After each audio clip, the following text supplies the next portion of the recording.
Well, hello, everybody. Welcome to the Prepared Mind channel and happy Independence Day to you, America, and to all you Americans out there who love our great nation. Woo! We made it another year. It is July 4th, 2024. We're a long ways from July 4th, 1776. And I guess like a circle where you start and you actually make it all the way back around, the further we get away from that initial 1776, it seems like the closer we get back to it. So, what happened in 1776? What was notated and signed on July 4th? A rather inconspicuous day. July 4th. It means something to us now, and it is because that just happens to be the day that it was officially sanctioned. And what was sanctioned? Well, our demand for liberty and freedom. So what I've got is I've got a book I've had for a long time. These are still out there. It is the Citizens Rule Book, has the Bill of Rights, it has a jury handbook, has the Constitution, and the Declaration of Independence. And if you look at this, it's very thin. It is a tiny little pamphlet, and half of it is not even the Constitution nor the Declaration of Independence, right? It's a great little book, but it's hard to imagine. Think of all the thousands and thousands of pages of legislation for everything Congress in Washington, D.C. wants to do. All of the law books, all of the rule books, all of the codes of federal regulations, everything. But folks, this is what it takes to have a country. A tiny little rule book. Why is that? Well, because the law is simple. Their rules and codes and regulations is how they've enslaved us. So, as I said, it is July 4th. And we're an awful long way from 1776. But I think we're a lot closer, and we're moving closer to it again. And everybody with ears to hear and eyes to see knows exactly what I'm talking about. So, in tradition on the Prepared Mind channel, on the Prepared Mind networks, and all of our great affiliates and friends, every year I read the Declaration of Independence. So let's do just that. I do not have it memorized, so I'm going to have to read off the screen next to the camera. In Congress, July 4th, 1776, the unanimous declaration of the 13 United States of America. And united is spelled with a small u. When in the course of human events it becomes necessary for one people to dissolve the political bands which have connected them with another, and to assume among the powers of the earth the separate and equal station to which the laws of nature and of nature's God entitle them, a decent respect to the opinions of mankind requires that they should declare the causes which impel them to the separation. We hold these truths to be self-evident, that all men are created equal, that they are endowed by their Creator with certain unalienable rights, that among these are life, liberty, and the pursuit of happiness, that to secure these rights, governments are instituted among men, deriving their just powers from the consent of the governed, that whenever any form of government becomes destructive to these ends, it is the right of the people to alter or to abolish it, and to institute new government, laying its foundation on such principles and organizing its powers in such form as to them shall seem most likely to affect their safety and happiness. Prudence indeed will dictate that governments long established should not be changed for light and transient causes. And according all experience hath shewn that mankind are more disposed to suffer while evils are sufferable than to right themselves by abolishing the forms to which they are accustomed. But when a long train of abuses and usurpations, pursuing invariably the same object, evinces a design to reduce them under absolute despotism, it is their right, it is their duty to throw off such government and to provide new guards for their future security. Such has been the patient sufferance of these colonies, and such is now the necessity which constrains them to alter their former systems of government. The history of the present King of Britain is a history of repeated injuries and usurpations, all having in direct object the establishment of an absolute tyranny over these states. To prove this, let facts be submitted to a candid world. And they speak of the king when they say he. He has refused his assent to laws, the most wholesome and necessary for the public good. He has forbidden his governors to pass laws of immediate and pressing importance, unless suspended in their operation till his assent should be attained, and when so suspended, he has utterly neglected to attend them. He has refused to pass other laws for the accommodation of large districts of people, unless those people would relinquish the right of representation in the legislature, a right inestimable to them and formidable to tyrants only. He has called together legislative bodies at places unusual, uncomfortable, and distant from the depository of their public records for the sole purpose of fatiguing them into compliance with his measures. He has dissolved representative houses repeatedly for opposing with manly firmness his invasion on the rights of the people. He has refused for a long time, after such disillusions, to cause others to be elected, whereby the legislative powers, incapable of annihilation, have returned to the people at large for their exercise, the state remaining in the meantime exposed to all the dangers of invasion from without and convulsions from within. He has endeavored to prevent the population of these states, for that purpose obstructing the laws for naturalization of foreigners, refusing to pass others to encourage their migrations hither, and raising the conditions of new appropriations of lands. He has obstructed the administration of justice by refusing assent to laws for establishing judiciary powers. He has made judges dependent on his will alone for the tenure of their offices, and the amount of payment and payment of their salaries. He has erected a multitude of new offices and sent forth hither swarms of officers to harass our people and eat out of their substance. He has kept among us in times of peace standing armies without the consent of our legislatures. He has affected to render the military independent of and superior to the civil power.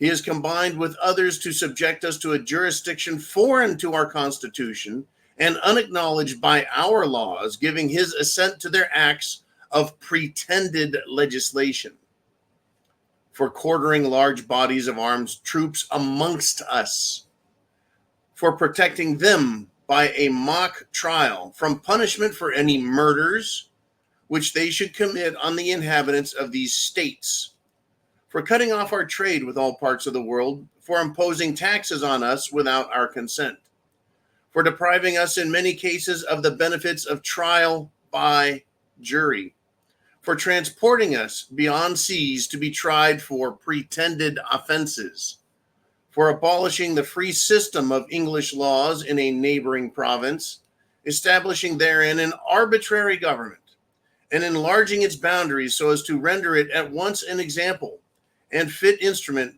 for introducing the same absolute rule into these colonies, for taking away our charters, abolishing our most valuable laws, and altering fundamentally the forms of our governments, for suspending our own legislatures and declaring themselves invested with power to legislate for us in all cases whatsoever. He has abdicated government here by declaring us out of his protection and waging war against us. He has plundered our seas, ravaged our coast, burnt our towns, and destroyed the lives of our people.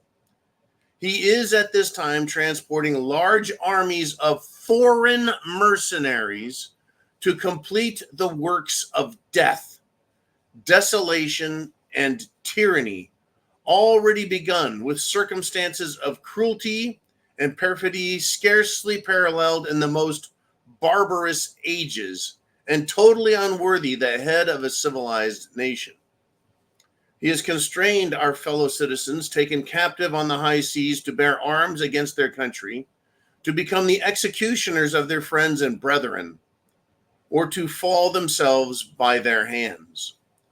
He has excited domestic insurrections amongst us, and has endeavored to bring on the inhabitants of our frontiers the merciless Indian savages, whose known rule of warfare is an undistinguished destruction of all ages, sexes, and conditions.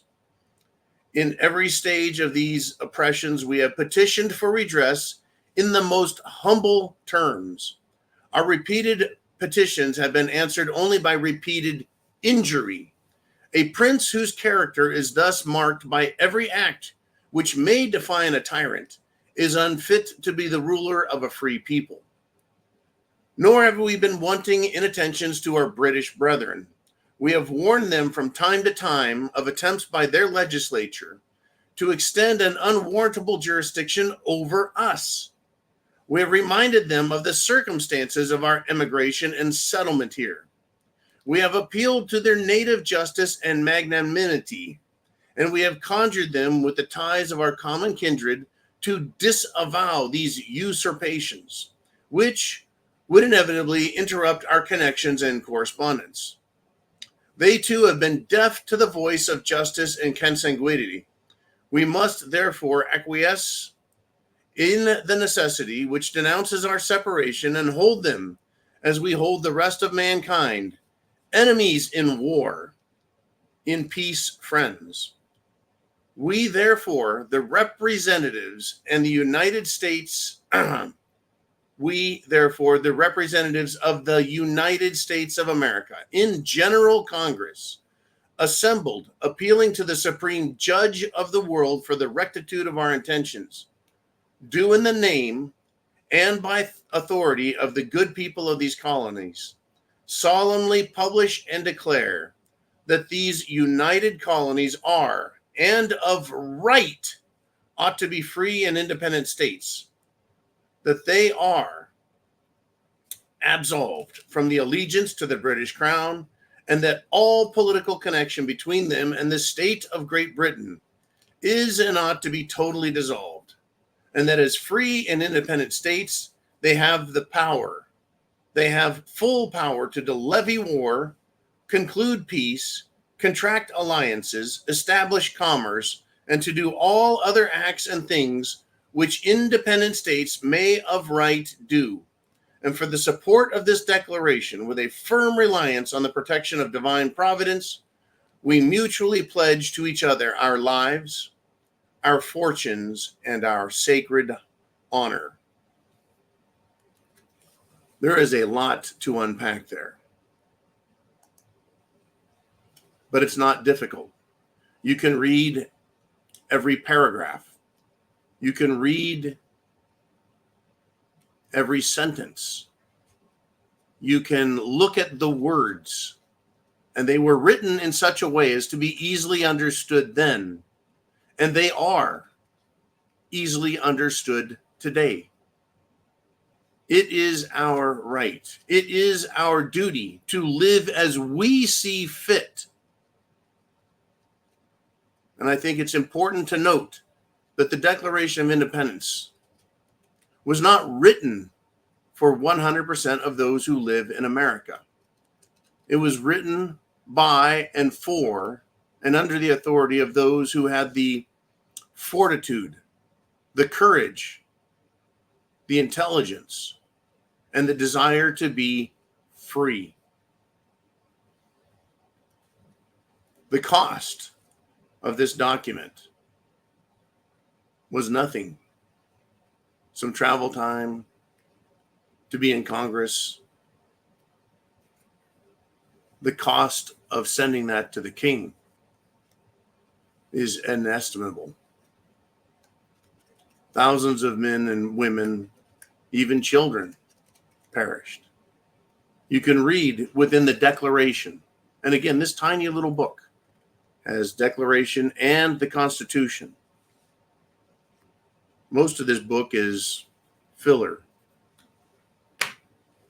It's not a lot of words, but it is the foundation stone on which liberty and a nation can be founded. The transgressions of government, be it a king, a president, or a district, like the District of Columbia. Okay? It's easy to read in all of that what our federal government is doing today and how we started at 1776 and we have come full circle back to 1776.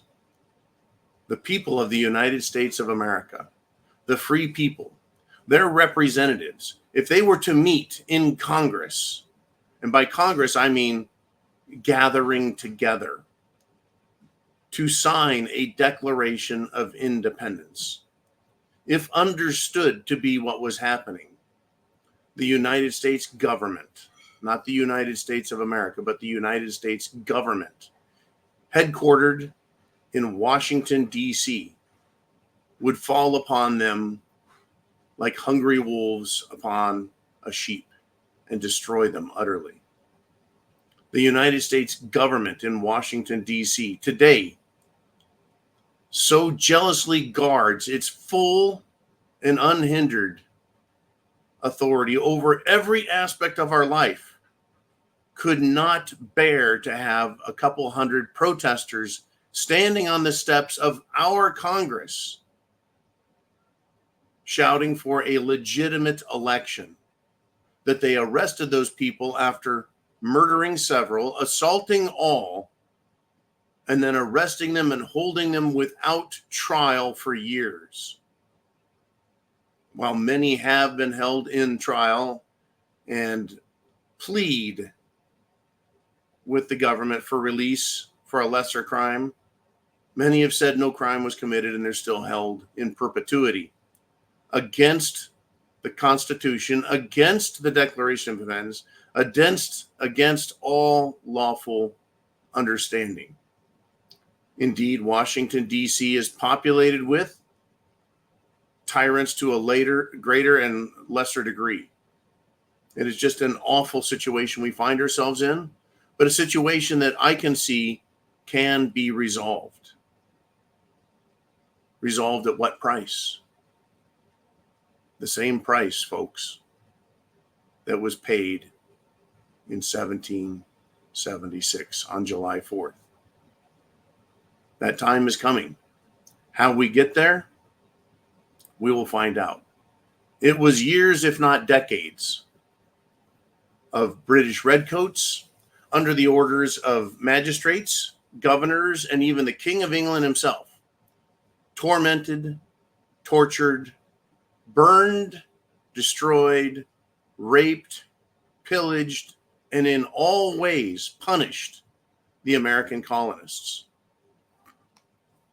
We are now seeing that the Washington, D.C. government, acting as King George the Tyrant did, have unleashed mercenary forces upon us and allowed them to burn our nation, to loot our businesses, to destroy commerce, to tax us unlawfully, to bring in foreign mercenaries, savages who have robbed, raped, and murdered. And he has allowed it. He has consented to it out of Washington, D.C. Both bureaucrats and elected officials have allowed this to happen. It is a disgrace. It is a crime. It is treason. And that, my friends, my brethren, my fellow Americans, is where we are at today. So yes, we're going to barbecue.